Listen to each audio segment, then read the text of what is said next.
आता सुरू होत आहे देशातला सगळ्यात मोठा खटला आपकी अदालत रजत शर्मा यांच्या बरोबर।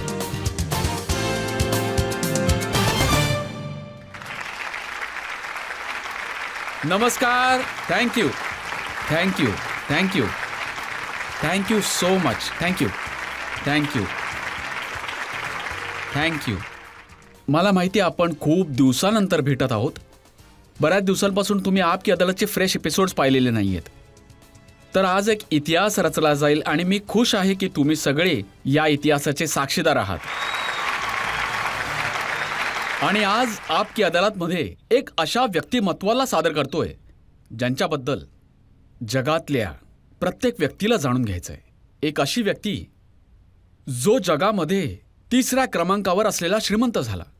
एक अशी व्यक्ती ज्याला स्वतःविषयी बोलायला आवडत नाही, म्हणूनच आज इतिहास बनेल। पहिल्यांदाच हे जनतेच्या समोर येतील, तुमच्या प्रश्नांची उत्तर देतील। प्लीज वेलकम भारताचे उद्योगपती गौतम अडाणी।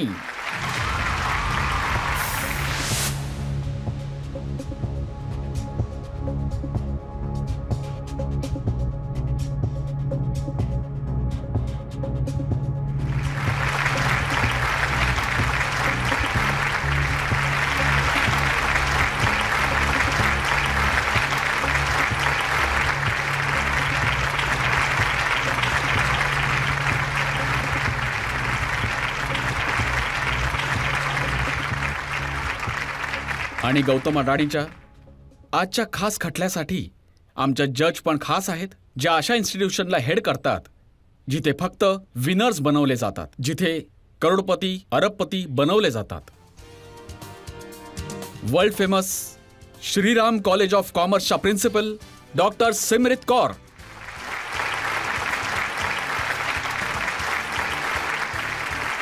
थँक्यू। खटला सुरू करण्यापूर्वी डॉक्टर सिमरित कौर तुमची परवानगी घेतो, आजच्या कारवाईला सुरुवात करूया। बिलकुल सुरू करा। तर याआधी की मी गौतम भाई तुमच्यावर आरोप करू, तुम्हाला प्रश्न विचारू, मी जनतेला सांगू इच्छितो गौतम अडाणी यांच्याबद्दल। जगातला टॉप 3 रिचेस्ट लोकांपैकी एक, एशियामधले सगळ्यात श्रीमंत गौतम अडाणी यांची कहाणी एक फिल्मच्या स्क्रीन प्ले सारखी आहे। एक साधारण चाळीतून आपल्या आयुष्याची सुरुवात करणारे गौतम अडाणींनी वेल्थच्या बाबतीत बिल गेट्स आणि वॉरेन बफेट यांनाही मागे टाकलं आहे। गौतम अडाणी जगातले बिझिएस्ट डील मेकर आहेत। या वर्षी जगात सगळ्यात जास्त संपत्ती त्यांनी कमावली। गौतम अडाणी यांनी साधा हिरे व्यापारी म्हणून व्यवसायाला सुरुवात केली होती। आज oats, mines, power, solar power, green energy, cement, housing पासून पेट्रोकेमिकल्स असा कोणता क्षेत्र नाही जिथे गौतम अडाणी यांनी त्यांचा यशाचा झेंडा रोवला नसेल। आपली मेहनत आणि परिश्रमाच्या जोरावर गौतम अडाणी किंग ऑफ इन्फ्रास्ट्रक्चर बनले। गौतम अडाणी एक सामान्य घरात जन्मलेले एक स्मॉल टाउन तरुण होते, पण आज जगातल्या मोठमोठ्या देशांचा प्रेसिडेंट आणि प्राईम मिनिस्टर त्यांच्या बरोबर व्यवसाय करू पाहण्यासाठी आमंत्रित करतात। पण गौतम अडाणीसाठी त्यांचं कुटुंब त्यांचं संपूर्ण जग आहे, जिथे सगळे एकत्र आनंदात राहतात आणि कामही करतात। गौतम अडाणी एक प्रायव्हेट पर्सन आहे, पब्लिसिटी पासून लांब राहतात। आज आयुष्यात पहिल्यांदा गौतम अडाणी जनतेच्या समोर जनतेच्या प्रश्नाची उत्तर देतील आपकी अदालत मध्ये।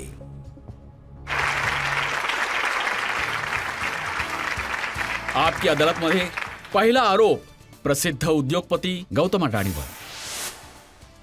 आपकी अदालत मध्ये सर्वत्र चर्चित उद्योगपती गौतम अडाणींवर आरोप आहे की यांनी पैसे कमावण्याचे फॉर्म्युला लपवून ठेवला आहे। गौतम भाई, देवाकडे तर सगळेच मागतात की थोडं आम्हाला पण दे, पण असं वाटतं वर बसलेला फक्त तुमचंच ऐकतो। मी बऱ्याच दिवसांपासून रिसर्च करतोय की तुमची संपत्ती नक्की किती आहे, दररोज वाढत जाते आणि कदाचित जोपर्यंत आपकी अदालत संपेल तुम्ही 1000-2000 कोटी अजून वाढवाल त्यात। तर फॉर्म्युला काय आहे, का कसं कमवता? रजत भाई, सगळ्यात आधी मी तुमचा आणि तुमच्या प्रेक्षकांचा आपकी अदालतमध्ये तुम्ही संधी दिली याचा मी आभारी आहे.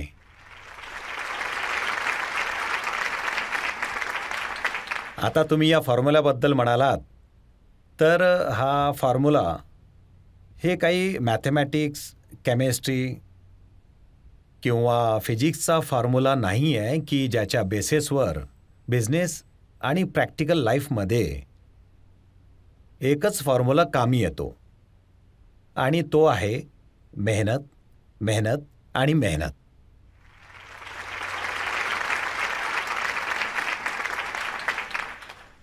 आणि मी बघतो की मला माझ्या कुटुंबाचा सपोर्ट, माझ्या सिनियरचा सपोर्ट, माझ्या टीमचा सपोर्ट आणि त्याहीवर देवाचा आशीर्वाद आणि त्यांची कृपा माझ्यावर कायम होती. मी चांगल्या हेतूने कामं करतो आणि मी असं मानतो की हेच कारण आहे आणि त्यासाठी कोणता शॉर्टकट नाही आहे. कोणताही यशस्वी माणूस होण्यासाठी तुम्ही हेतू आणि मेहनत आणि बाकी तुम्ही तो वर आहे त्यावर सोडा आणि तोच एक फॉर्म्युला आहे. आता बघा, वरच्यावर पण किती सोडणार गौतम भाई. डिसेंबर 2021 मध्ये तुमची संपत्ती होती 9,62,322 करोड. डिसेंबर 2022 मध्ये वर्षभरातच 18,64,579 करोड. एका वर्षातच 9 लाख करोड. वरचा किती देतोय? बघा रजत भाई, मी या आकड्यांच्या मायाजाळात नाही पडत. माझ्यासाठी महत्त्वाची गोष्ट ही आहे की मी देशाच्या बदलावासाठी मी काय करू शकतो. आता असं बघायला जावं की आकडे का मोठे आहेत, तर मी बघतोय की देश संपूर्ण एका प्रगतीच्या पथावर चाललेला आहे. आता मी पूर्ण विश्वासाने सांगू शकतो की भारताची आज जी पोझिशन आहे आणि येणाऱ्या 20 ते 30 वर्षात जी पोझिशन असेल तर त्याला कोणीच थांबवू शकणार नाही. हे बघा, जे आकडे आहेत ना ते जरा आश्चर्य करायला लावणारे आहेत. तुम्ही दररोज 1,600 करोड रुपये कमवता. प्रत्येक तासाची मिळकत 67 करोड आहे. तर ही जी कमवण्याची सवय आहे ती लहानपणापासून होती की तारुण्यात शॉक बनला तुमचा? बघा रजत भाई, मी म्हणालो मी आकड्यांच्या मागे आणि त्याच्या मागे मी कधीच नाही पडलो. मी 15 वर्षाचा होतो. इयत्ता 10वी उत्तीर्ण होऊन माझ्या कुटुंबाचे असे संयोग बनले की मी शिक्षण पूर्ण न करताच, ग्रॅज्युएशन न करता मी मुंबईला यायला सज्ज झालो. तो प्रवास 4 वर्षाचा होता आणि त्यानंतर मी पुन्हा अहमदाबादला आलो. मुंबईने मला खूप गोष्टी शिकवल्या. मेहनत कशी करावी हे शिकवलं आणि त्यानंतर माझा बिझनेसचा हा प्रवास सुरू झाला. मध्यमवर्गीय कुटुंब होतं, बिझनेसचं कुटुंब होतं, बिझनेसमधूनच आलो होतो आणि एक उत्साह होता. 15 वर्षाचा, 19 वर्षाचा मुलगा आणि त्यामध्ये माझ्या कुटुंबाच्या बिझनेस व्यतिरिक्त मला वेगळं काहीतरी करायची आतमधून मला प्रबळ इच्छा होती. माझ्या कुटुंबाने मला खूप सपोर्ट केला आणि त्याच्याच बेसवर मी पुढे आलो. वळण खूप कमी होती पण त्याच्याच जोरावर मला पुढे जायचं होतं. अडचणी खूप होत्या, बरीच लोक एस्टॅब्लिश होते, पण मी बघतो की माझ्या आयुष्यामध्ये वेगवेगळ्या वेळी बऱ्याच लोकांनी मला माझं यश मिळवण्यासाठी मला सपोर्ट केला आहे आणि आज जेव्हा मी बघतो मी आज जे काही आहे हे त्यांच्यामुळे आहे. अभ्यासामध्ये तुमचे मित्र मला सांगतात की तुम्ही खूप हुशार होते, पण तुम्ही मध्येच शिक्षण सोडलत. नाही, मी अभ्यासामध्ये हुशार होतो. मी इंजिनिअरिंगला टेक्निकल सब्जेक्ट घेतलं होतं, गणितमध्येही चांगला होतो. पण अशा गोष्टी घडल्या की मी विचार केला की शिक्षण ते नंतर बघितलं जाईल आणि मी बिझनेसच्या मार्गावर निघून गेलो. आता गौतम भाई, तुमच्या नादात बरीच लोक शिक्षण सोडून देतील की शिक्षण सोडल्याने पैसे मिळतात.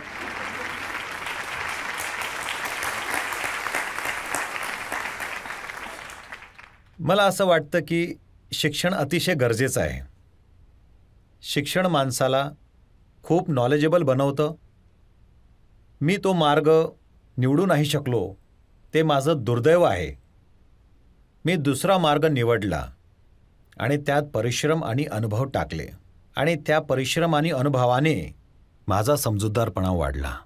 आता मी कधी शांतपणे विचार करतो की माझं शिक्षण आणि नॉलेज असतं आणि त्याच्याबरोबर हे अनुभव आणि शहाणपण असतं, तर मला असं वाटतं तर कदाचित मी आजच्या गौतम अडानीपेक्षाही चांगला असतो. मग तुम्ही 10-12 वर्षांपूर्वीच नंबर 1 बनले असते.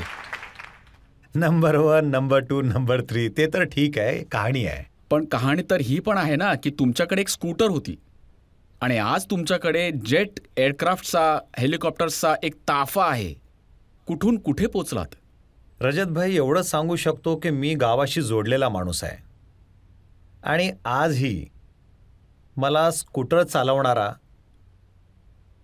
रिक्षेने प्रवास करणारा, बसने जाणारा आणि जेटने जाणारा, त्या सगळ्या प्रत्येक व्यक्तीची मानसिकता काय असते त्याचा मला संपूर्ण अंदाज आहे. कारण मी त्या प्रवासातून गेलेलो माणूस आहे. त्यामुळे मी आज कुठे आहे, मी एखाद्या जेटमध्ये चाललोय, त्याचा अर्थ असा नाही आहे की आता माझा पाय जमिनीवर नाही आहे. आजकाल सोशल मीडियावरती एक जोक चालतो की मुकेश अंबानीने जर आपले 500 मिलियन आपलं घर बनवण्यात इन्व्हेस्ट नसते केले, अडाणीच्या शेअरमध्ये इन्व्हेस्ट केले असते, तर आज कदाचित ते जगातले नंबर 1 झाले असते.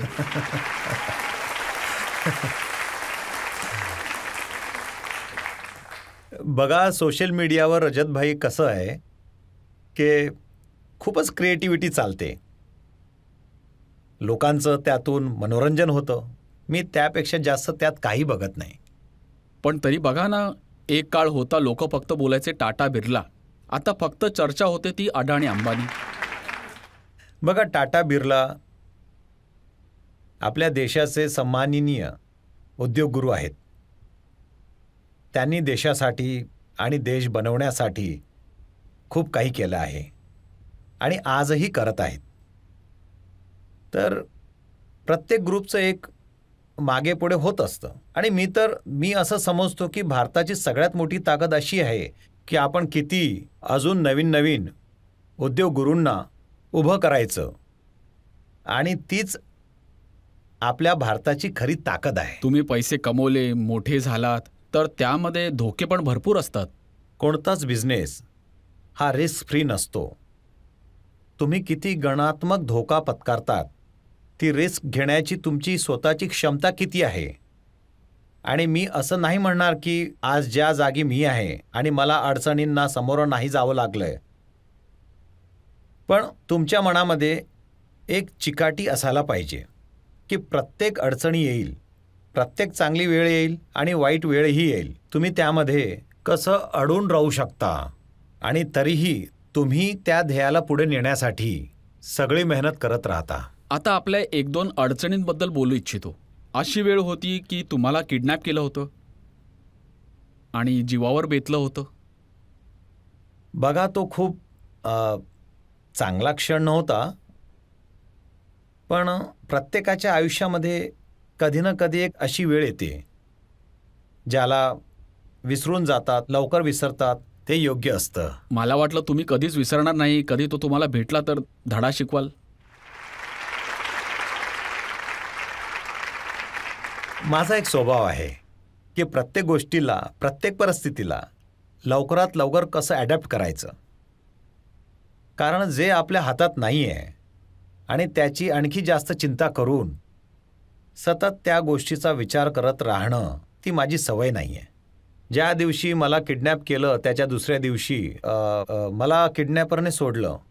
मी आज हे सांगू शकतो की त्या दिवशी देखील रात्री मी आरामात झोपलो होतो. मला कधीच त्याचं प्रेशर आलं नाही.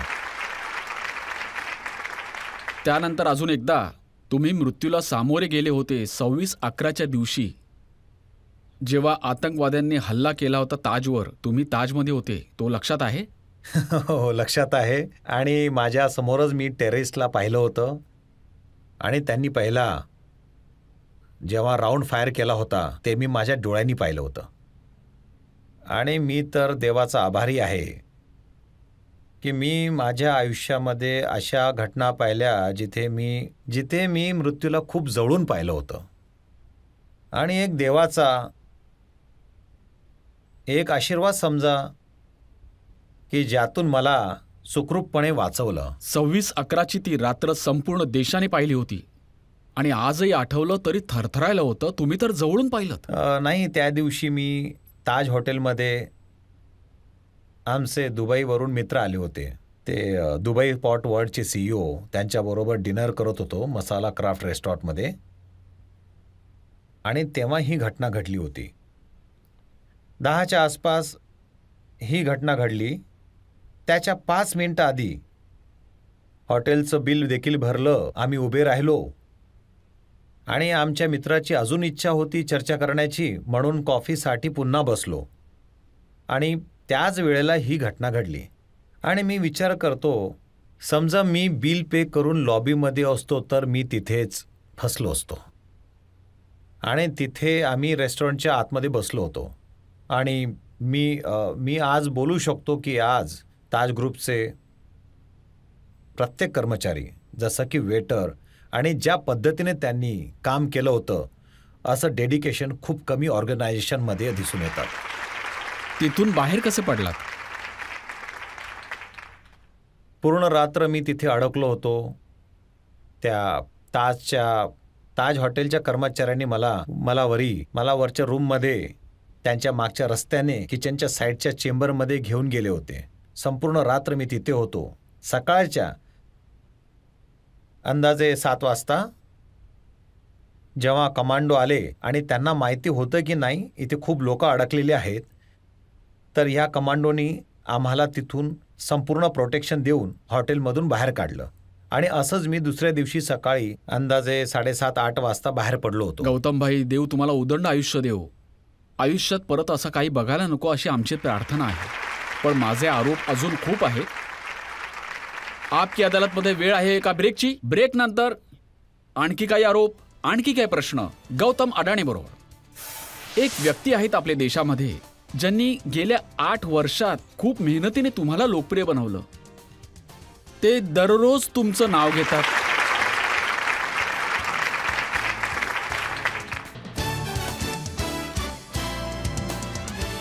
आपकी अदालतमध्ये आज माझे पाहुणे आहेत नामवंत उद्योगपती गौतम अडाणी. आपकी अदालतमध्ये पुढचे आरोप गौतम अडाणीवर. आपकी अदालतमध्ये सर्वात मोठे उद्योगपती गौतम अडाणीवर आरोप आहे की हे कृतज्ञ आहेत. गौतम भाई, जेव्हा तुमचं नाव येतं ना तेव्हा लोक म्हणतात नावच पुरेसं आहे, गौतम अडाणी. आणि एक व्यक्ती आहेत आपल्या देशामध्ये ज्यांनी गेल्या 8 वर्षात खूप मेहनतीने तुम्हाला लोकप्रिय बनवलं. ते दररोज तुमचं नाव घेतात. नाव तर ऐकलंच असेल, राहुल.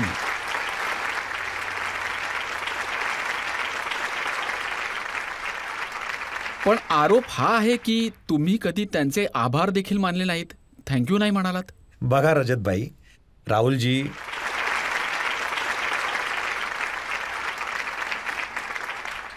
काँग्रेस पार्टीचे वरिष्ठ नेता आहेत.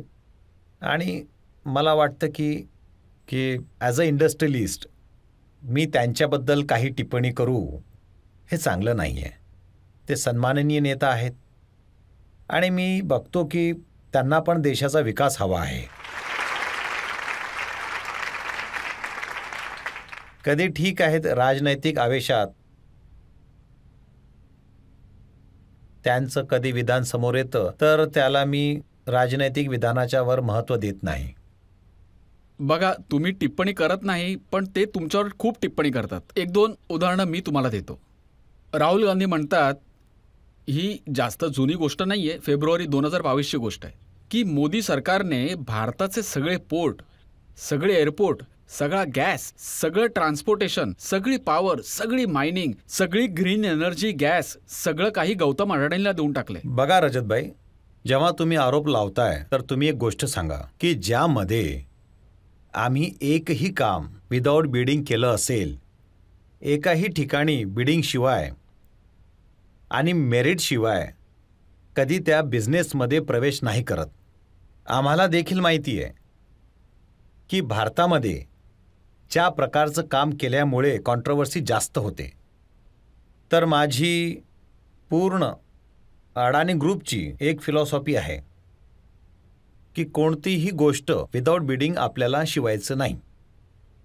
मग माझे पोर्ट असतील, एअरपोर्ट असतील, रोड असेल, पॉवर हाऊस असेल, एकही बिझनेस आम्ही विदाऊट बिडिंग काम नाही केलं. हे तर म्हणजे असं झालं की तुम्ही परीक्षामध्ये तुम्ही पहिल्या नंबरवर आले तर म्हणायचं की तुम्ही पहिल्या नंबरवर कसे आले. मग असं म्हणत असेल की पेपर लीक झाला असेल म्हणून. हां, मग तो आक्षेप असायला हवं. आज आमच्यावर तो आक्षेप राहुलजींनी पण नाही टाकला की भाई या बिडिंगच्या प्रक्रियेमध्ये काहीतरी गडबड आहे आणि त्या गडबडीमुळे तुम्हाला हे सगळं मिळालं आहे. आक्षेप काय आहे ते मी सांगतो. त्यांचं म्हणणं आहे की सगळेच्या सगळे पैसे आहेत जे तुम्ही इन्व्हेस्ट करतात वेगवेगळ्या इन्फ्रास्ट्रक्चरच्या प्रोजेक्ट्समध्ये, ते सगळेच्या सगळं बँकांकडून घेतलेलं लोन आहे आणि 2 लाख करोड रुपयांचं लोन आहे गौतम अडाणी यांच्यावर. हा सगळा जनतेचा पैसा आहे ज्याने तुम्ही माल बनवता. बघा रजतभाई, तुम्ही चांगला प्रश्न विचारला आहे. मी तुम्हाला सांगतो की इन्फ्रास्ट्रक्चर तुम्ही प्रोजेक्ट बनवता तर कोणतंही इन्फ्रास्ट्रक्चर प्रोजेक्ट एका बँकचं डेट असतं आणि त्यावर तुम्ही इक्विटी लावत असता. 30 ते 40% तुम्हाला तुमचे पैसे लावायचे असतात, 60 ते 70% तुम्हाला बँकचं लोन वापरायचं असतं. प्रश्न हा आहे की तुम्ही जे कर्ज घेता ना, ते कर्ज त्यामध्ये तुमची रेटिंग काय आहे. आज मी तुमच्या माध्यमातून हे सांगू इच्छितो की आमच्या कर्जामध्ये अडाणी ग्रुप एकच ग्रुप भारतामध्ये आहे ज्याची साथ, आणि ही साथ कोणी राजकारणी किंवा कोणती बँक नाही देत. ती एक डिपेंडंट एजन्सी आमची साथ देते आणि ती सगळ्याच्या सगळं तुमचं फायनान्शियल ॲनालिसिस करून देते आणि त्या बेसिसच्या वरती ज्यांना लोन हवं आहे त्यांना लोन देते. आणि ती साथ भारताची पण असते, जेवढे भारतीय बँकेची पण असते आणि त्यामध्ये प्रत्येक कॉर्पोरेटची पण असते. आज ही अडाणी ग्रुपची प्रत्येक कंपनी जी इंडियाची स्वतःची रेटिंग आहे, म्हणजे भारताची त्याच्या बरोबरीची आहे, विच इज अ सॉव्हरिंग रेटिंग. आता अडाणी ग्रुप इतका डिसिप्लिन आणि रेटिंग आहे की आजपर्यंत मला माझ्या 25 वर्षाच्या इतिहासामध्ये आमचं कधी ना एका दिवसाचं पेमेंट डिले झाला आहे, ना इंटरेस्टमध्ये कोणती काटछाट झाली आहे. आणि जेव्हा पण अडाणी ग्रुपला जेव्हा पैसे हवे असतील कोणत्याही डेव्हलपमेंटसाठी सगळे जण द्यायला तयार होतात. राहुल गांधी म्हणतायत की हे जे काय मिळतंय ते सगळं मोदीजी देत आहेत. तुम्ही बघा की मी 2013च्या नंतर त्यावेळेस 80% पैसे आम्ही इंडियन बँकेकडून घेत होतो, तर आज आमचं त्यांच्यावर 35% झाले आहेत आणि आम्ही पूर्ण इंटरनॅशनल मार्केटमध्ये ग्लोबल रेटिंग आम्ही करत गेलो. तर आज ग्लोबलच्या मध्ये ते भारताच्या किंवा कोणाच्या काही म्हणण्यामुळे पैसे नाही देत, ते तर त्यांची रेटिंग आणि त्यांच्या गव्हर्नन्सच्या हिशोबानेच देतात. आणि मला तुम्हाला सांगायचं आहे की आमच्या प्रत्येक कंपनीची रेटिंग जी आहे आणि आमचे डिस्क्लोजर जे आहेत आणि त्या डिस्क्लोजरच्या वर आमच्या कंपनीला जगभरात 3rd EAG लेवलवर त्याला अवॉर्ड मिळाला आहे. तर हे जे आहे हा आरोप संपूर्णपणे निराधार आहे. आता ठीक आहे, राजकारणी त्यांना सांगताना काहीही सांगतात, तर त्याचं उत्तर लँडर्स आणि बॉरोवर्स आम्ही आहोत, लँडर्स आहोत. आज आम्हाला कधी आमच्यामध्ये वाद नाही पण ते म्हणतात की जास्ती लोन तुम्हाला सरकारी बँकांकडून मिळतं आणि 40% लोन 2020 पासून 2022 मध्ये होतं. मी तुम्हाला सांगतो ना की आमच्या लोनची मात्रा गेल्या 10 वर्षात, गेल्या 8-10 वर्षात 11% वाढ झाली आहे. आणि आमचं इन्कम 24% वाढलं आहे. जे आमचं प्रॉफिटेबिलिटी आहे आणि त्याच्यामुळेच आमचं रेटिंग सुधारलं आहे. आमच्या बोवरिंगपेक्षा जास्त वाढलं आहे. खूप सारे लोक हे म्हणतात की जर कधी अडाणीचा फुगा फुटला तर सगळ्या बँका डबघाईला जातील. ही तर काही लोकांची काय इच्छा असते. पण मी तुम्हाला सांगतो, अडाणीचे ॲसेट्स जे लोन आहे त्याच्याही 3 ते 4 पटीने जास्त आहे. तर तो कोणाचाही पैसा अनसिक्युअर नाही आहे. म्हणजे हा फुगा उडतच राहील, फुटणार नाही. भारत पुढे जात राहील तसा हा फुगा पण पुढे जात राहील. आता आपण जनतेचे प्रश्न घेऊ. हां, तुम्ही आधी. हां, तुम्ही म्हणालात नंबर्स तुमच्यासाठी महत्त्वाचे नाही आहेत, माया आहे. पण आम्हाला खूप गर्व होतो जेव्हा आम्हाला समजत की जगातले सगळ्यात श्रीमंत व्यक्ती जे आहेत ते आमच्या देशातले आहेत.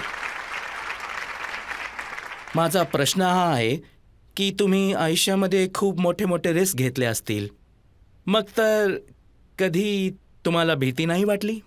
जेव्हा तुम्ही रिस्क घेता तेव्हा तुम्हाला त्याचा अंदाज माहीत असायला हवा. आज आम्ही बऱ्याच ठिकाणी रिस्क घेतल्या. मी असं नाही म्हणणार की सगळ्यात आम्ही यशस्वी झालो. बऱ्याचदा आम्हाला अपयश पण मिळाले. तर रिस्क घेतल्यानंतर तुमच्या एवढी ताकद असली पाहिजे की मी ही बोट पार करून दाखवेन. आणि त्याच्यासाठी तुम्हाला चिकाटी पाहिजे. अडचणी तर येतीलच.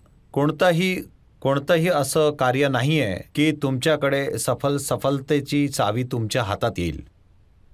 त्यामध्ये अडचणी पण येतील, पण त्याच्यासाठी तुमचा हेतू स्वच्छ पाहिजे आणि त्यावर तुमची चिकाटीने काम करत राहिला तर माझा अनुभव आहे की विफलता नाही मिळणार.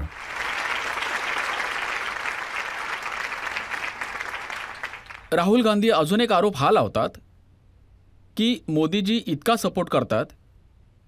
मुंद्रा पोर्ट ट्रस्ट जे तुमचं पोर्ट आहे, तुमचं पहिलं पोर्ट जे तुम्ही बनवलं होतं, 2021च्या सप्टेंबरमध्ये 20,000 करोडचे ड्रग्ज पकडले गेले. 2022मध्ये मेमध्ये 500 करोडचे ड्रग्ज पकडले गेले आणि मग जुलै 2022मध्ये 375 करोडचे ड्रग्ज पकडले गेले. आणि ते विचारतात की कोण आहे जे वाचवतात अडाणीला. मी तर बघतोय हे जे ड्रग्ज पकडले आहेत, तर कधी तुम्ही असा विचार केलाय की हे ड्रग्ज हे पकडले गेले ही चांगली गोष्ट आहे आणि कोणतेही ड्रग्ज जातात तर लगेच पकडले जातात. त्याचा अर्थ असा नाही की आधी ड्रग्जचा व्यवसाय झाला नसेल. पण तरीही आज मी माझ्या प्रत्येक एजन्सीचे आभार मानू इच्छितो. जर ते कस्टम असतील, पोलीस असतील, DRIU असतील, की त्या लोकांनी चांगल्या पद्धतीने काम करून अशा पद्धतीच्या ड्रग्जची स्मगलिंग करणाऱ्याला पकडलं.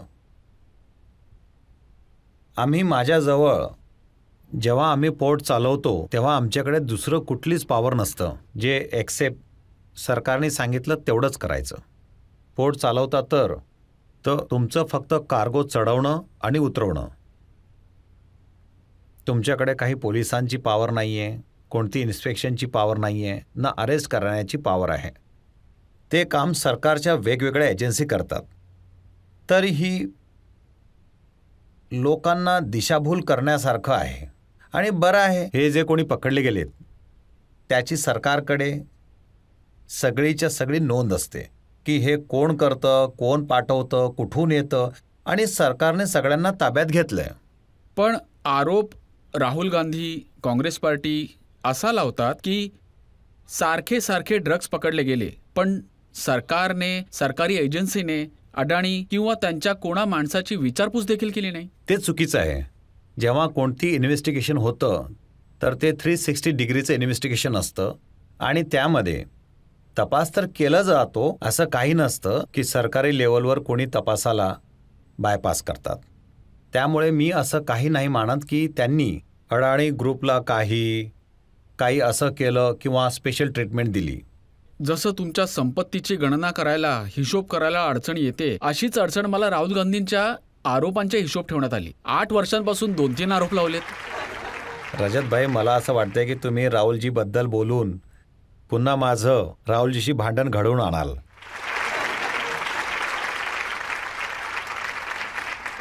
आणि उद्या आणखी एक स्टेटमेंट करतील. तर मी मानतो की राहुलजी एक माननीय नेता आहेत. ठीक आहे, ते पण एक पॉलिटिकल पार्टी चालवतात. त्यांची आयडिओलॉजीवरून वाद होतात आणि त्यामध्ये आरोप प्रत्यारोप होत असतात. तर मी तर एक सामान्य उद्योगपती आहे. मी माझं काम करत असतो आणि ते त्यांचं पॉलिटिक्स करत असतात. नाही, ना तुम्ही सामान्य आहात ना ते सामान्य आहेत.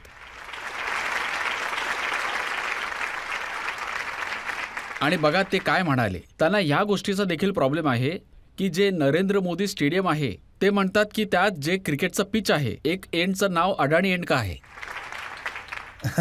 असं आहे की जेव्हा कोणतंही स्टेडियम बनतं तर ऑक्शनने ते लोक स्टेडियमचं कोणत्या स्टेडियमला एका बाजूला अडाणी स्टेडियम दुसऱ्या बाजूला रिलायन्स स्टेडियम आहे तर दोन्ही ग्रुपने पैसे देऊन ते राईट्स घेतले आहेत. तर त्यामध्ये चुकीचं काय आहे मला माहीत नाही. तुम्ही कधी राहुल गांधींबद्दल जास्त काही बोलत नाही. आज जनता पण समोर आहे, पब्लिक समोर आहे, संधी आहे, काही इच्छा असेल तर बोलून टाका.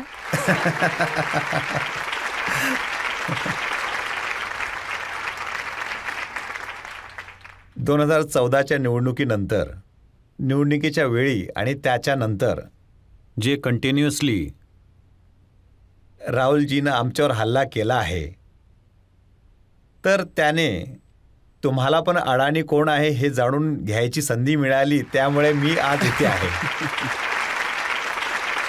आपकी अदालतमध्ये अजून एक ब्रेक आणि ब्रेक नंतर गौतम अडाणीवर आरोप आणि प्रश्न असेच घेऊन येतोय. आंध्र प्रदेशमध्ये 60,000 करोड, ओडिसामध्ये 57,000 करोड, पश्चिम बंगालमध्ये 35,000 करोड. पण तरीही लोक असं म्हणतात की मोदी अडाणीचे चौकीदार आहेत. लोक म्हणतात की मोदीने अडाणीला बनवलं. Welcome back. आपकी अदालतमध्ये आज खटला सुरू आहे नामवंत उद्योगपती गौतम अडाणीवर. आपकी अदालतमध्ये पुढचा आरोप. आपकी अदालतमध्ये सर्वात चर्चित उद्योगपती गौतम अडाणीवर आरोप आहे की हे छुपे रुस्तम आहे. गौतम भाई, इतक्या वेळापासून मी तुम्हाला राहुल गांधींबद्दल विचारत होतो, पण तुम्ही आहात छुपे रुस्तम. राहुल गांधी आपल्या भारत जोडोच्या यात्रेदरम्यान RBIचे फॉर्मर गव्हर्नर रघुराम राजनशी बोलत होते आणि ते म्हणाले की मी पार्लमेंटच्या एका चौकीदाराशी बोललो. ते चौकीदार नाही तर खरे चौकीदार. आणि त्या चौकीदाराने राहुलजींना हे सांगितलं की त्याने 4 वर्षांपूर्वी अडाणीचे शेअर्स विकत घेतले होते आणि खूप फायदाही झाला आणि तो लखपतही बनला. तर ते तर प्रशंसा पण करत होते. नाही, ते कोणत्या संदर्भात चर्चा झाली असेल हे काही मला माहिती नाही. पण माझ्यासाठी कोणताही सामान्य माणूस, तो लहान गुंतवणूकदार आहे किंवा मोठा आहे, जेव्हा तो अडाणी ग्रुपमध्ये पैसा इन्व्हेस्ट केल्यानंतर जेव्हा तो पैसे कमवतो आहे तर त्यापेक्षा आनंद माझ्यासाठी काय असू शकतो. आणि त्याचा माझ्या मते राहुलजींना तर खूप नैसर्गिकरित्या मिळाले असतील आणि त्यातून जो काही आउटकम आला असेल तो आमच्या फेवरसाठी होता की नाही हे मला माहिती नाही. भाई, फेवरसाठी तर होतंच, कारण काँग्रेस टीका करते, राहुल गांधी टीका करतात आणि तुम्ही राजस्थानमध्ये राहुल गांधींच्या पार्टीच्या सरकारमध्ये अशोक गेहलोटसाठी 68,000 करोड रुपये इन्व्हेस्ट करतात. राजस्थानमध्ये जे पोटेन्शियल आहे, फक्त राजस्थानच नाही, ज्या ज्या राज्यामध्ये जे जे पोटेन्शियल आहे तर त्याच्यासाठी अडाणी ग्रुप डेव्हलपमेंटसाठी कमिटेड आहे. आणि तुम्ही बघितलं असेल की मीडिया पण थोडी कॉन्ट्रोवर्सी करायला जाते आणि त्यामध्ये मी नंतरही ऐकलं आहे की इवन राहुल गांधीजींनी प्रेस कॉन्फरन्समध्ये त्यांनी आमची इन्व्हेस्टमेंटचं देखील कौतुक केलं आहे. तर मी मानतो की हे राहुल गांधी यांची अशी काही नीती नाही आहे की जे डेव्हलपमेंटच्या विरोधात आहे. तर आमचा तर उद्देश हाच असेल की प्रत्येक राज्यात जाऊन जिथे जिथे शक्य आहे तितकंच जास्त आम्ही इन्व्हेस्ट करू. तुम्ही म्हणताय की ते विकासाच्या विरोधात नाही आहेत, पण काँग्रेस पार्टीचा नारा आहे आम आदमी बेहाल, अडाणी मालामाल.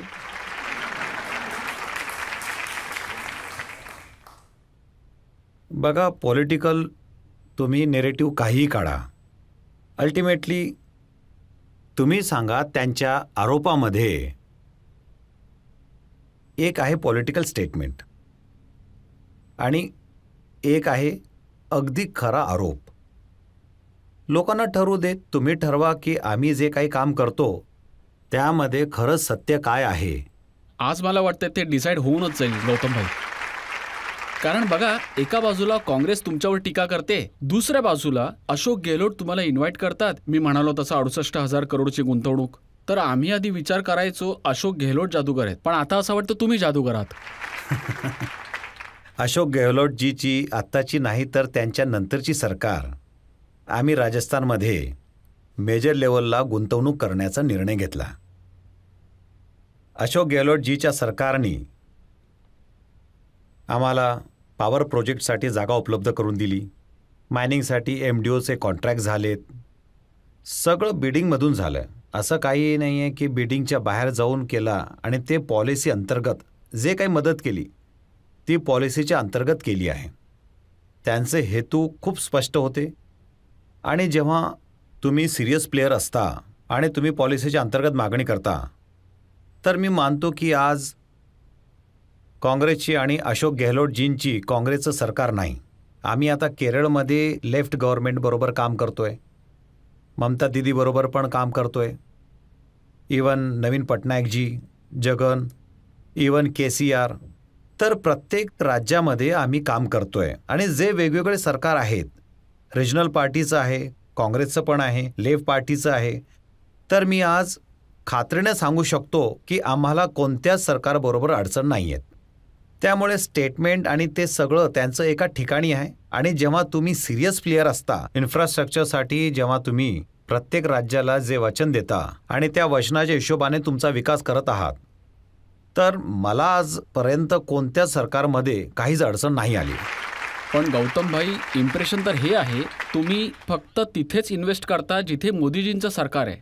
जिथे BJP सरकार आहे तिथेच तुम्हाला जास्त प्रोजेक्ट्स मिळतात. म्हणूनच मी आज म्हणतो की आम्ही अडाणी ग्रुप खुश आहोत की आम्ही 22 स्टेटमध्ये काम करतोय आणि सगळीकडे BJPचं सरकार नाहीये. आणि आम्हाला कुठेही एकही सरकारबरोबर ही तक्रार नाहीये की जिथे तुम्हाला मदत नाही. फिगर्स काढले आहेत. आंध्र प्रदेशमध्ये 60,000 करोड, ओडिसामध्ये 57,000 करोड, पश्चिम बंगालमध्ये 35,000 करोड. पण तरीसुद्धा लोक असं म्हणतात मोदी अडाणीचे चौकीदार आहेत. लोक म्हणतात की मोदीने अडाणीला बनवलं. हे बघा, खूप कमी लोक आहेत जे असे स्टेटमेंट करतात, ज्यांना मोदीजीचा त्रास वाटतो, ज्यांचे वैचारिक मारामारी आहे. पण माझा अनुभव असा आहे की जास्तीत जास्त लोक ज्यांना मोदी हवे आहेत आणि अडाणीच्या विकासात आहेत,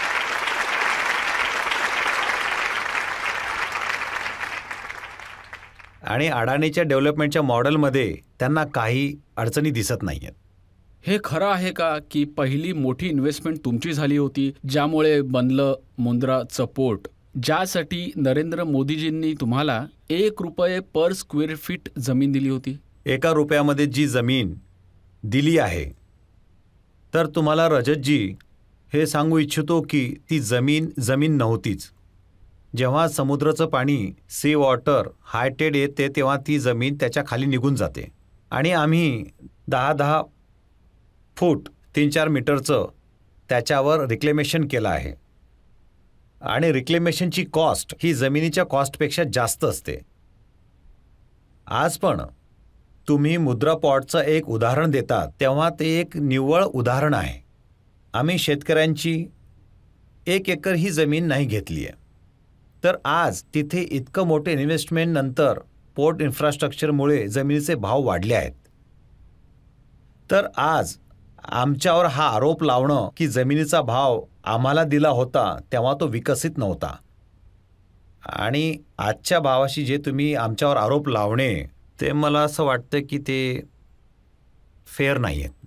तुमचे मित्र म्हणतात की जेव्हा ती जमीन डेव्हलप होत होती, सकाळी 4 वाजता उठून तुम्ही एका गाडीमध्ये बसून धक्के खात तिकडे जायचात आणि रोज. रजतजी, असं आहे की तुम्ही मेहनत आणि संलग्न होऊन काम नाही केलं तर इन्फ्रास्ट्रक्चर तसं उभं राहू शकत नाही.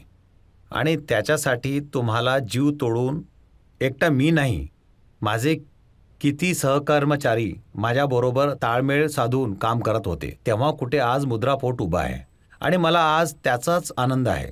आम्ही अशा पद्धतीने विकसित केलं आहे की ते 10 वर्षात भारतच्या सगळ्यात मोठं पोर्ट बनलं आहे आणि जिथे सरकारने 1 रुपयाही इन्व्हेस्ट नाही केला. इवन रोड आम्ही पूर्ण एक कनेक्टिव्हिटीने बनवला. 100 किलोमीटरची प्रायव्हेट रेल्वे लाईन आम्ही बनवली. तिथे एअरपोर्ट बनवलं. सरकारनं फक्त जमीन दिली, डेव्हलपमेंट राईट्स दिली, बाकी काही नाही दिलं. एकच आहे की जेव्हा जेव्हा आम्हाला परमिशनची गरज होती तेव्हा गुजरातचे जे सरकारची गव्हर्नमेंट होती त्यांनी संपूर्ण मदत केली. आता बघा, ज्यांचं सरकार होतं त्यांनी मदत केली म्हणूनच लोक म्हणतात ना की गुजरातमध्ये चिमनभाई, केशूभाई, नरेंद्रभाई, सगळ्यांचे भाई गौतमभाई.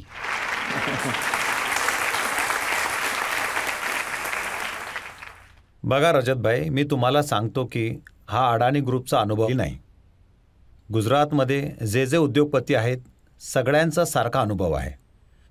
कारण गुजरातची गव्हर्नमेंट आजपासून नाही तर माधवजींच्या वेळेपासून आणि त्याच्याही आधीपासून ते इंडस्ट्रीज फ्रेंडली आहेत. जर ते काही गोष्टी बनवतात ते इंडस्ट्रीजचं लक्ष वेधून घेण्यासाठी बनवतात. अन्यथा गुजरातमध्ये काही रिसोर्स नाही आहेत. ड्रॉट होत राहायचं, दर 2-4 वर्षात ड्रॉट व्हायचं. हे नर्मदाचं कनालचं पाणी यायच्या आधी ही परिस्थिती होती आणि तरीही इंडस्ट्रियलायझेशनमध्ये पुढे होतो. आणि आमचा जन्म नव्हता झाला त्याच्याही आधी गुजरात पुढे होता. तर असं अजिबात नाही आहे की अडाणीसाठीच काहीतरी स्पेशल फेवर होत आहे. तुम्ही म्हणालात की तुम्ही शेतकऱ्यांची 1 इंच देखील जमीन नाही घेतली. आता थोड्या दिवसांपूर्वी अरविंद केजरीवाल गेले होते गुजरातमध्ये, बऱ्याचदा गेलेत, आणि ते असं म्हणत होते की ज्या शेतकऱ्याला 50 लाख रुपये एकर भरपाई मिळायला हवी होती, गौतमभाईंनी त्यांना 1 लाख रुपये एकर देऊन विषय संपवला. बघा रजतभाई, असा आरोप असता तर केजरीवालचं तर सोडून द्या, शेतकऱ्यांनी स्वतः आरोप केले असते. आजपर्यंत तुम्ही कधी असं ऐकलंय का की पेपरमध्ये की कोणी शेतकऱ्याने आमच्या विरोधात गुजरातमध्ये कोणत्या संपादनासाठी तक्रार केली आहे? घाबरत तर नाही ना तुम्हाला? आजपर्यंत आम्ही मुद्रामध्ये एक पण जमीन फार्मरकडून घेतलेली नाही. जी पण जमीन घेतली ती सरकारी सर्वेक्षणने केलेली जमीन, ज्याच्यावर पाणी, समुद्राचं पाणी यायचं, त्या जमिनीचं रिक्लेमेशन करून आम्ही विकास केला. आणि तो विकास आज एवढा आहे, 50,000 1 लाख करोडच्या इन्व्हेस्टमेंटमुळे जमिनीचे भाव आभाळाला भिडले आणि त्याचं सगळंचं सगळं आज फार्मरला मिळतं. आणि आज मला सगळ्यात जास्त आनंद आहे की अडाणी ग्रुप मुद्रामध्ये यासाठी जास्तीत जास्त विकास करू शकतोय की तिकडच्या भागातले सगळे शेतकरी आणि तिकडच्या कम्युनिटीबरोबर ताळमेळ साधून विकास घडतोय. आता गुजरातच्या शेतकऱ्यांशी तर माझं काही बोलणं नाही झालं, पण जे दिल्लीमध्ये आंदोलन करत होते ते म्हणत होते की नरेंद्र मोदींनी हा कृषी कायदा आणला होता अडाणीला फायदा मिळवून देण्यासाठी. बघा रजतभाई, तसं बघायला गेलं तर आमचं कृषीमध्ये खूप कमी एक्सपोजर आहे. ते आम्ही काही फूड कॉर्पोरेशन ऑफ इंडियासाठी वेअरहाऊस आम्ही बनवले होते आणि त्या वेअरहाऊसमधला जो काही गहू आहे तो अडाणी ग्रुपमध्ये कोणीच विकत घेतलेलं नाही किंवा आम्ही मालकी दाखवली नाही. ते फूड कॉर्पोरेशन मिनिमम सपोर्ट प्राईजमध्ये शेतकऱ्यांकडून घेतात, स्टोअर करतात आणि दारिद्र्य रेषेखाली असणाऱ्या नागरिकांना ते सप्लाय करणं त्यांचं काम आहे. आम्ही तर फक्त एक इन्फ्रास्ट्रक्चर प्रोव्हाइड केलं होतं. नाही, आरोप हा लावला की तुम्हाला आधीपासूनच सांगण्यात आलं होतं की असं बिल येणार आहे, तुम्ही आधी इन्फ्रास्ट्रक्चर तयार करून ठेवलं, तुम्ही तिकडे कोल्ड स्टोरेज बनवले जेणेकरून तुम्हाला त्याचा फायदा होईल. बघा, ती तर म्हणजे निराधार गोष्ट आहे. आज फार्मर प्रोडक्ट बनवतो, त्याला माहिती नाही आहे की मार्केटमध्ये डिमांड काय आहे, तर त्याचं उत्पन्न बाहेर येतं तेव्हा मार्केट खाली पडतं, स्टोरेजसाठी जागा नाही आहे. पण जर ते कृषी कायदा लागू झाले असते तर अडाणीला काही फायदा झाला असता की नसता? मी मानतो की तो कायदा चांगला होता आणि ते मी याच्यासाठी नाही मानत की अडाणी ग्रुपला फायदा होत होता किंवा नव्हता होत. मी खरंच देशाचा नागरिक म्हणून मी आधी भारताचा नागरिक समजतो. अडाणी ग्रुप साम्राज्याचं ते सगळं तर नंतर येतं. तर मी मानतो की तो कायदा चांगला होता. एक दुर्दैव आहे की त्याला एक राजकारणाचं वळण देऊन त्याला नाकारलं गेलं. कारण देश आज मी बघतोय की आज आपली 40 ते 50% लोकसंख्या डायरेक्टली किंवा इनडायरेक्टली ॲग्रिकल्चरवर आधारित आहे. आणि आपल्या देशाची इतकी ताकद आहे की आपले भारतवर्ष नाही, भारत देशाला नाही तर संपूर्ण जगभरात फूड सप्लाय करू शकेल इतकी ताकद आहे. आणि ती ताकद घेण्यासाठी आपल्याला मेजर प्रॉब्लेम आहे इन्फ्रास्ट्रक्चरची कमी. लोकांना रेलने सामान पोहोचवता नाही आहेत, कोल्ड स्टोरेज नाही आहेत, वेअर हाऊसिंग नाही आहे. तर एका बाजूला उपभोक्ता आहे, त्यांना चांगल्या गोष्टी मिळत नाही आहे, आणि दुसऱ्या बाजूला शेतकऱ्याला उत्पन्न मिळत नाही आहे. आणि त्यात असे कायदे येतात तेव्हा पुढे किती इन्व्हेस्टमेंट करू शकतो इन्फ्रास्ट्रक्चरमध्ये ज्याच्याने फार्मरला फायदा झाला असता. आज मी तुम्हाला सांगतो की आज आम्ही पोर्ट बनवतोय, एअरपोर्ट बनवतोय, रोड आणि रस्ते बनवतोय, पॉवर हाऊस बनवतोय. तर हे अडाणी कुटुंब किंवा अडाणी ग्रुपला वीज आणि पाणी पुरवठा करण्यासाठी नाही आहे, या देशाच्या जनतेसाठी आहे. आज देशाच्या जनतेनं पाहिलंय, मी बघितलंय 15 वर्षापूर्वी विजेची अवस्था काय होती. तुमच्या नोएडामध्ये सुद्धा देखील वीज जायची आणि आज तुम्हाला अनइंटरप्टेड मिळत आहे. आज एअरपोर्टवर या इतक्या सुविधा उपलब्ध आहेत, रस्ते एवढे चांगले बनवलेत. तर मी असं मानतो की इन्फ्रास्ट्रक्चर एक देशाच्या विकासाला मदत करतं. आणि जे इतके आपले नवयुवक साहित्यदार आहेत, आज त्यांचं एस्पिरेशन वाढतं आहे, एवढ्या संधी तुमच्यासाठी उपलब्ध होत आहेत. तर हे देशाला पुढे घेऊन जाण्यासाठी इन्फ्रास्ट्रक्चरला जास्तीत जास्त जाहिरात व्हावी, त्याशिवाय दुसरा कोणता मार्ग नाही. मग तुम्ही तर भरपूर काही केलं. तुम्ही इन्फ्रास्ट्रक्चर बनवलं, एअरपोर्ट, पोर्ट बनवले, रोजगार दिला. मोदीजींनी काही केलं की नाही केलं?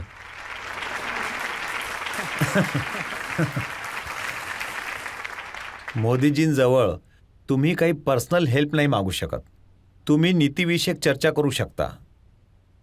तुम्ही देशाच्या हितासाठी, देशाला कसं पुढं नेण्यासाठी ग्राउंड लेवलला काय होतंय तर तुम्ही त्याची चर्चा करू शकता. तुम्ही एक धोरण बनवता आणि त्याचा फायदा सगळ्यांसाठी उपलब्ध आहे, तेच अडाणी ग्रुपसाठी पण उपलब्ध आहेत. आणि त्याच्या चर्चेमध्ये तुम्ही त्यांचाच व्यवसाय वाढवत असता. माझं आयुष्य मी बघतो तर जे ब्रेक मला मिळाला तो आधी राजीव गांधीच्या सरकारने दिला, ज्यामुळे आम्ही ग्लोबल ट्रेनिंग हाऊस बनवू शकलो.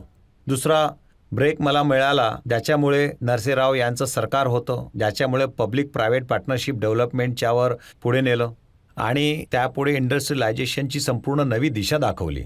आणि तिसरा मला केशुभाईंच्या सरकारमध्ये मिळाला. तुमचं म्हणणं बरोबर आहे की मोदीजींनी देखील त्यावेळेस 12 वर्षासाठी तिकडे मुख्यमंत्री होते. आणि आज मी गर्वाने हे म्हणू शकतो की आम्हाला एक चांगला अनुभव मोदी सरकारमध्ये पण आला आहे. लोकांना हे जाणून घ्यायचं असेल ना की फक्त अडाणीच श्रीमंत होत जातील की देश सुद्धा श्रीमंत होईल?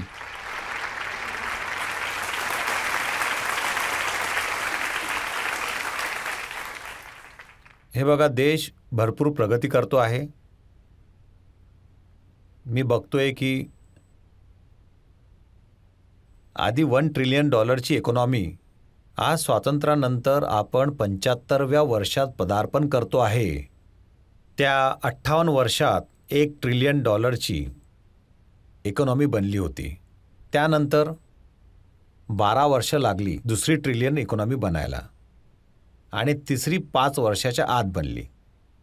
आणि मी बघतोय की ज्या पद्धतीने आपल्या युवकांच्या आकांक्षा वाढत आहेत आणि ज्या पद्धतीने भारत विश्वामध्ये ज्या स्थानावर आहे, आज ही $3 ट्रिलियन इकॉनॉमी 2050 पर्यंत $30 ट्रिलियन इकॉनॉमीपेक्षाही जास्त वाढेल.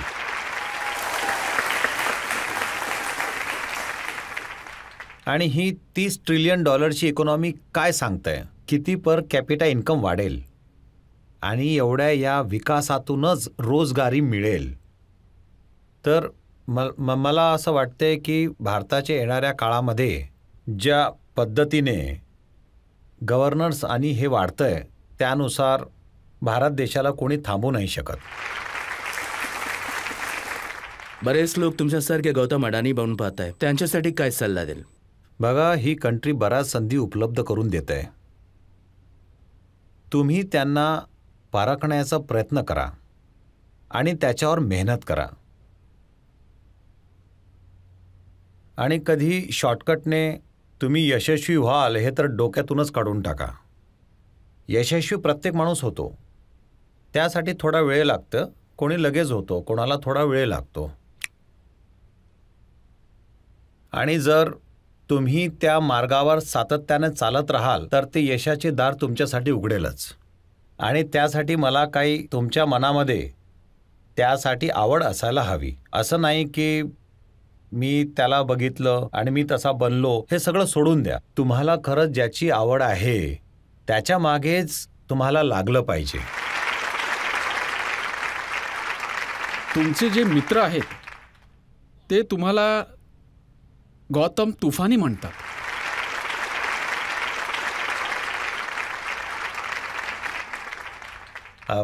मित्र तर असेच नावाने हाक मारत असतात, पण मी काही तुफानी वगैरे नाही आहे. आम्हाला तर वाटतं की तुम्ही स्वतःच एक तुफान आहात. तुम्हाला असं वाटतं? आपकी अदालतमध्ये एक छोटासा ब्रेक आणि ब्रेक नंतर असेच आरोप आणि प्रश्न पुढे सुरू राहतील. यांनी एवढे पैसे कमवले, बिझनेसचे गुण पण सांगितले आणि ते कॉमर्समध्ये शिक्षण पूर्ण करू शकले नाहीत, तर ॲडमिशन मिळेल का त्यांना?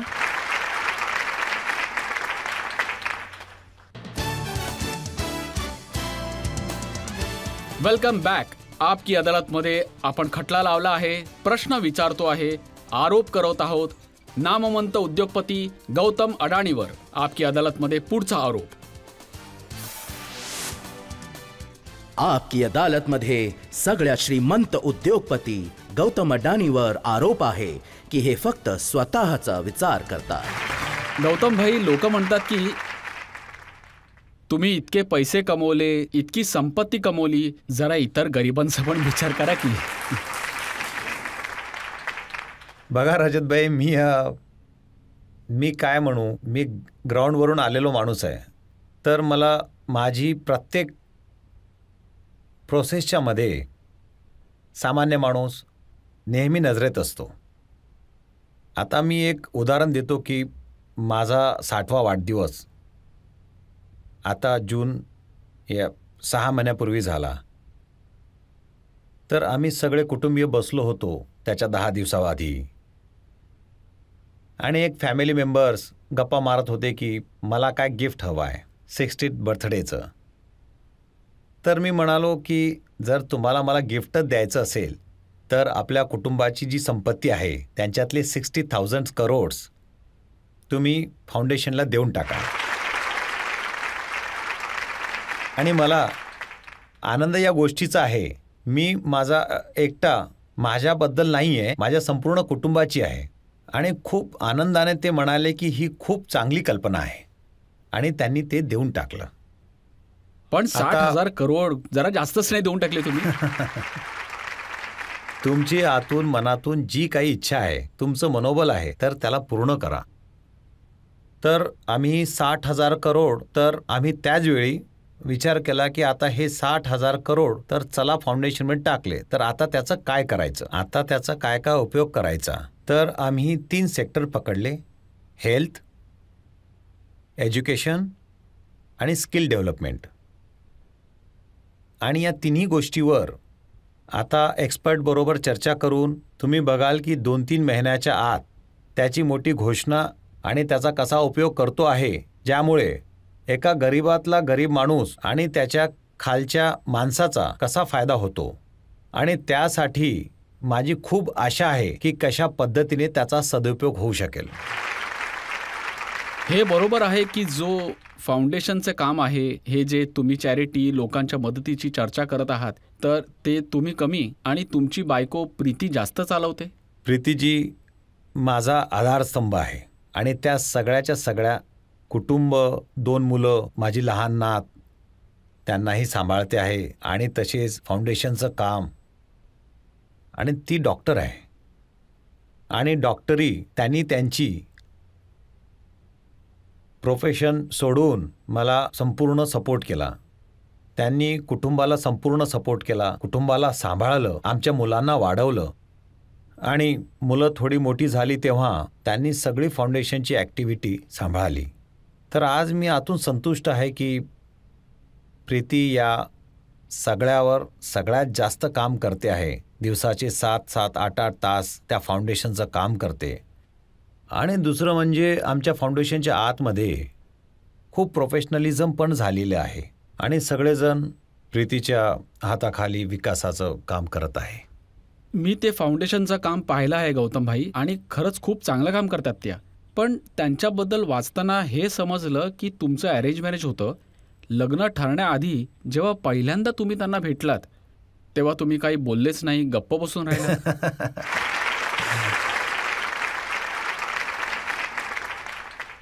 तसंही रजतजी मी खूप शाय व्यक्ती आहे आणि मी अनाडी माणूस आणि ती डॉक्टर, तर नॅचरली थोडं मिसमॅच तर होतोच. तुम्हाला प्रश्न आहेत की तुमचं इतकं मोठं साम्राज्य आहे, तुम्ही इतके व्यस्त असतात, इतकी बिझी शेड्यूल आहे तुमचं, तर फॅमिलीसाठी वेळ कधी काढता आणि स्वतःसाठी वेळ? हे खूप चांगला प्रश्न आहे. मी तुम्हाला सांगतो की मी आठवड्यातले 3 दिवस अहमदाबादच्या बाहेर राहतो. जेव्हा 4 दिवस घरी असतो तर मी ऑफिसला थोडं उशिरा जातो, 10:30-11 वाजता जातो, कारण मला रात्री ऑफिसमधून यायला 11-12 वाजतात. मी सकाळी 6:30 वाजता उठून एखादा तास माझी एक्सरसाइज, योगा वगैरे सगळं संपवून मी 2-2.5 तास माझ्या लहान नाती आहेत, माझ्या बायको आणि मुलांबरोबर डायनिंग टेबलवर चर्चा करतो, गप्पा मारतो, न्यूजपेपर वाचतो. तर ते जे माझे दिवसाचे 1-2 तास त्यांच्याबरोबर, दुसरं मी एक नियम बनवला आहे की ऑफिसमध्ये असलो तरी लंच टाईमला माझं संपूर्ण कुटुंब डायनिंग रूममध्ये असतात, जे कोणी अवेलेबल आहेत, आणि त्यातूनच बरीच चर्चा आणि सगळं होऊन जातं. आणि हा असाच वेळ मी कुटुंबाला आता देतो. तुम्ही हे नाही सांगितलं की तुम्ही पत्ते पण खेळता. हे सिक्रेट आहे. मी रात्री जेव्हा जातो तर प्रीतीच्या बरोबर मी रमी पपलू गेम खेळतो, 8-10 गेम खेळतो आणि मी म्हणेन बऱ्याचदा तर तीच जिंकते. सर, तुम्ही करोडो लोकांचे रोल मॉडेल आहात. तुमचे कोणी रोल मॉडेल असतील तर ते तुम्ही आमच्यासोबत शेअर कराल का? धीरूभाई अंबानी.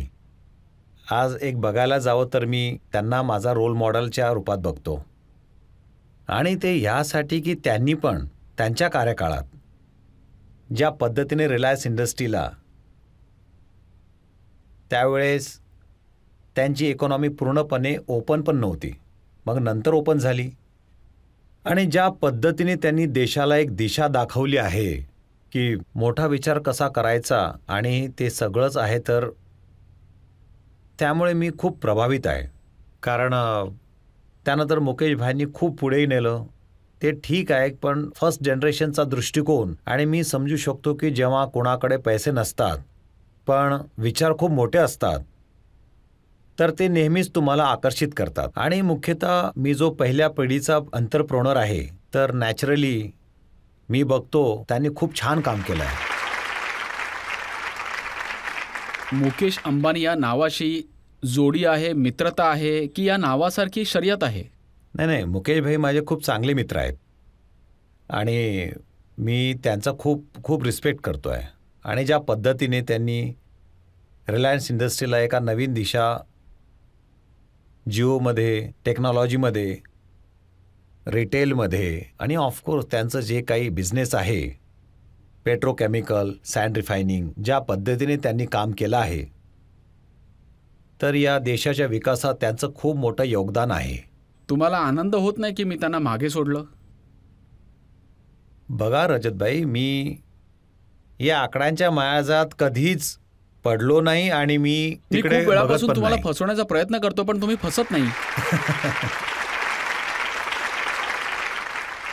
आता जे मोठमोठाले लोक तुमच्याकडे येतात. आता मी बघितलं की ब्रिटनचे प्राईम मिनिस्टर तुमच्या ऑफिसमध्ये आले, सिंगापूरचे डेप्युटी प्राईम मिनिस्टर तुमच्याकडे आले, तर मग त्यांना कसं काय सांभाळता? हे बघा, मी बघत आहे की हे अडाणी ग्रुपच्या हेडक्वार्टरमध्ये आले ते फार महत्त्वाचं नाही आहे. ते देशात आले आणि ते इंडियाला कशा पद्धतीने बघता, आणि हे बदल मी बघत आहे की वेगवेगळे प्रधानमंत्री आणि डिग्निटरी जेव्हा येतात आणि ते आज इंडियाला कम्प्लिटली दुसऱ्या बाजूने बघताय, आणि हे खूप मोठी संतुष्टी आहे. काय की आता ते बघत असतील की इंडिया आणि इंडियन इंडस्ट्रियलिस्टला महत्त्व देतील. ते तुम्हाला इन्व्हाइट करतात तुमचा बिझनेस तिकडे सेटअप करायला, तर ते जे देशाचे हेड ऑफ स्टेट्स आहेत ते काय विचार करतात इंडियाबद्दल, ते काय विचार करतात नरेंद्र मोदींबद्दल? बघा, मी बघतोय की नरेंद्रभाईची खासियत, आणि ती होती की how to use our Indian diaspora. आज असं नाही आहे की इंडियन डायस्पोरा नरेंद्र मोदीजी जेव्हा प्रधानमंत्री बनले तेव्हा झाला आहे. ते आधीपासून एवढा वर्षापासून होते. दुसऱ्या प्रधानमंत्रीसमोर त्यांनी बघितले की या प्लॅटफॉर्मला जास्तीत जास्त चांगलं कसं वापरता येईल, आणि त्याला सरकारी खर्च व्यतिरिक्त तुम्ही अमेरिकेला जा किंवा कोणत्याही देशात जा, 50,000 पब्लिक एकत्रित होते, आणि जेव्हा ते संघटित मात्रेमध्ये ते सगळे नागरिक एकत्र येतात, तर त्याची व्हॅल्यू आणि त्याची रिस्पेक्ट त्यांनी दुसऱ्या बाजूनी बनवली आहे. आणि आज त्याचा फायदा प्रत्येक नागरिक, जे इवन तिकडचे इंडियन सिटीजन आहेत, इंडियन ओरिजिन आहेत, आज त्यांनाही मिळालं. आज इंडियनला मी बघतो की अगदी वेगळ्या रिस्पेक्टने आपल्याकडे बघत आहेत. तर त्याच्यात त्यांचं हे योगदान जे आहे खूप प्रशंसाजनक आहे. आता आपण जरा आपल्या जे जज आहेत, प्रिन्सिपल साहेब आहेत SRCCच्या, आता यांनी एवढे पैसे पण कमवले, बिझनेसचे गुण पण सांगितले, आणि ते कॉमर्समध्ये शिक्षण पूर्ण करू शकले नाही, तर ते SRCCमध्ये ॲडमिशन मिळेल का?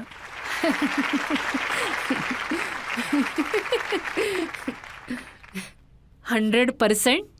ज्या दिवशी तुम्ही कॉमन एंट्रन्स एक्झाममध्ये 100% मिळवाल, 100% तुम्हाला SRCCमध्ये नक्की ॲडमिशन मिळणार. नाही, पण ही मस्करी नाही आहे. तुम्हाला कोणी काय शिकवेल सर? तुमच्याबद्दल तर आम्ही सगळ्या इन्स्टिट्यूशनमध्ये शिकवतो.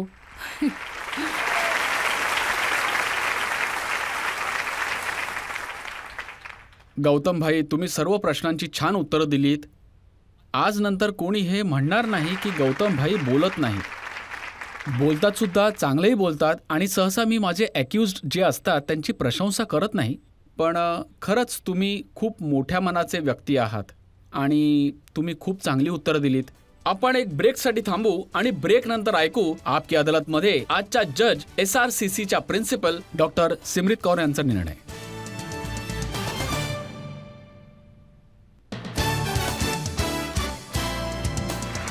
Welcome back. आपकी अदालतमध्ये हा खटला चालवला नामवंत उद्योगपती, वर्ल्ड नंबर 3 रिचेस्ट गौतम अडाणीवर. आम्ही गौतम अडाणींना विचारलं त्यांच्या ग्रोथबद्दल, त्यांना विचारलं राहुल गांधींच्या आरोपांबद्दल, नरेंद्र मोदींशी त्यांच्या मैत्रीबद्दल, वेगवेगळ्या सरकारबरोबर कसे काम करतात, कशी इतकी संपत्ती बनवली, त्यांचा गुरुमंत्र पण विचारला, आणि देश कसा प्रगती करेल याचा मार्ग पण गौतम अडाणींनी सांगितला. आता वेळ आहे आपकी अदालतमध्ये आजच्या जज SRCCच्या प्रिन्सिपल डॉक्टर सिमरित कौर यांच्या निर्णयाचा. सगळ्यात आधी तर मी हे सगळ्यांना सांगू इच्छिते की रजतजींनी अदालतमध्ये तुमच्यावरती खूप गंभीर आरोप केले आहेत, पण तुम्ही त्या सगळ्या प्रश्नांना खूप सफलतापूर्वक उत्तरं दिलीत. आधी ते म्हणत होते की तुम्ही बोलत नाही. आज बोलायला लावणारा मिळाला तर तुम्ही खूप बोलत सुटलात. दुसरं ते म्हणाले की वेल्थचा फॉर्म्युला तुम्ही लपवून ठेवताय, सगळेजण असा विचार करतायत, आणि मला असं वाटतंय की अर्ध्या मिनिटातच तुम्ही संपूर्ण फॉर्म्युला सांगून टाकला. हार्डवर्क, हार्डवर्क, हार्डवर्क, आपल्या कुटुंबाची साथ, आणि त्या आपल्या देवाचा आशीर्वाद, आणि फायनली सर 60व्या वर्षी तुम्ही 60,000 करोड दिलेत. आमच्या घरी जेव्हा मूल जन्माला येतं तेव्हा आम्ही महिन्याचा पहिला बर्थडे पण साजरा करतो आणि दुसऱ्या महिन्याचा पण साजरा करतो. तुम्हाला एक विनंती आहे, तुम्ही 60 वर्ष आणि 1 महिना पण साजरा करा.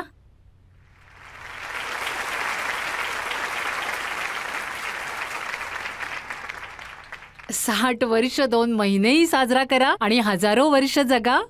अशाच पद्धतीने सामाजिक उद्योजकता वाढवत राहा. एज्युकेशनमध्ये, हेल्थमध्ये, स्किल डेव्हलपमेंटमध्ये जे काम करताय त्याला त्याच गतीने पुढे घेऊन जा, ज्या गतीनं तुम्ही तुमचे इतर इंडस्ट्रियलायझेशन सांभाळलं आहे. Thank you so much. थँक्यू.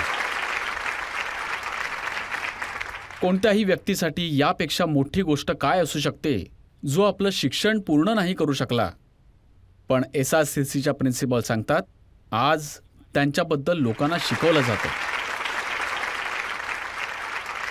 मला वाटतं की गौतम अडाणीने कोणताही प्रश्न अजिबात नाकारला नाही, तर त्या प्रत्येक प्रश्नाचं उत्तर व्यवस्थित दिलं. खूप अदबीने चर्चा केली. आपकी अदालतमध्ये आरोप आणि प्रत्यारोपचे सत्र हे असेच सुरू राहणार आहे. पुढच्या आठवड्यात सुद्धा आपली भेट होईल एका नव्या व्यक्तिमत्वाबरोबर एका नवीन भागामध्ये.